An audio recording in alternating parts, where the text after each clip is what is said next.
MÜSİAD Avrasya Direktörü Şeref Aygün 2 hafta önce Özbekistan ziyaretlerinin ardından Kazakistan ve Kırgızistan'a gerçekleştirdiği birkaç günlük tanışma ziyareti sırasında olumlu sonuca varıldığını açıkladı. Kazakistan'da Türkiye Cumhuriyeti Büyükelçisi ve Almatı Başkonsolosu ile bir araya gelen MÜSİAD yetkilisi, dost kardeş ülkelerimiz arasında işbirliğinin güçlendirilmesi yönünde teşkilatlarının 2 katına çaba göstereceğinin altını çizdi. Kırgızistan'ın başkenti Bişkek'e gelişinin ilk gününde Atabeyit Devlet Kabristanı'nı ziyaret eden Şeref Aygün, MÜSİAD Kazakistan Şube Başkanı Yılmaz Kesen ve MÜSİAD Kırgızistan Şube Başkanı Muammer Akkaya eşliğinde ünlü Kırgız yazar Cengiz Aytmatov'un mezarını ziyaret etti, saygı duruşunda bulundu. MÜSİAD heyeti Türkiye Cumhuriyeti Bişkek Büyükelçisi Cengiz Kamil Fırat ile bir araya geldikten sonra TİKA Bişkek Program Koordinatörü Ali Muslu ziyaret olundu. Görüşmelerde MÜSİAD aracılığıyla Kırgızistan'da iş imkan ve fırsatlarının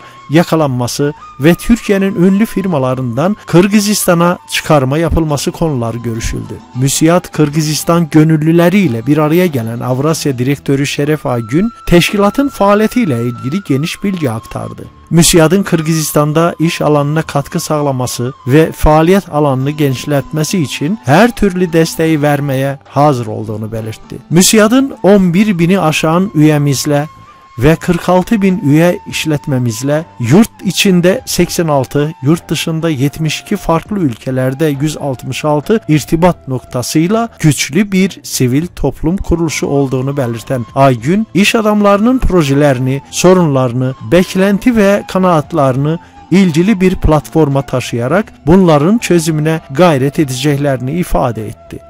Bunlar problemler vesaire ve çözüm önerileri neler olabileceğiyle ilgili notlarımı bir aldım.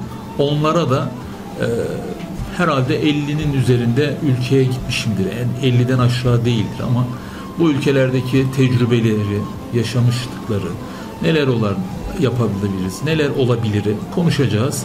Aklımızın, dilimizin döndüğü ve zaman anlamında da çok zamanımızı almamak şartıyla konulara gireceğim.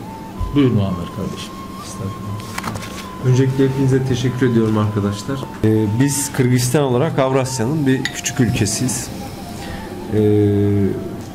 Çok sayıda Rusya'nın da içinde bulunduğu ülke var o grubun içerisinde. Gerek yurt dışı teşkilat başkanımız, gerek genel başkanımız, gerek genel merkezdeki diğer arkadaşlarımız, yöneticilerimiz biz de durumu anlattıkça daha fazla önem veriyorlar. Anlamaya çalışıyorlar.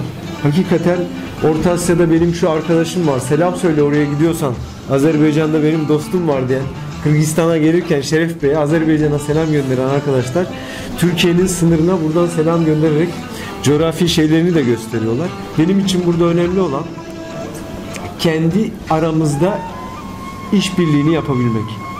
Türkiye olarak önemli olan Büyükelçiliğimize, devletimizi ve hükümetimizi temsil eden Büyükelçiliğimize MÜSİAD olarak, temsilcilik olarak en azından şu anda Türkiye'de nasıl ki büyük bir destek veriyorsak, Avrupa'da, dünyanın her kıtasında destek veriyorsak, burada da onu Büyükelçimize hissettiriyoruz.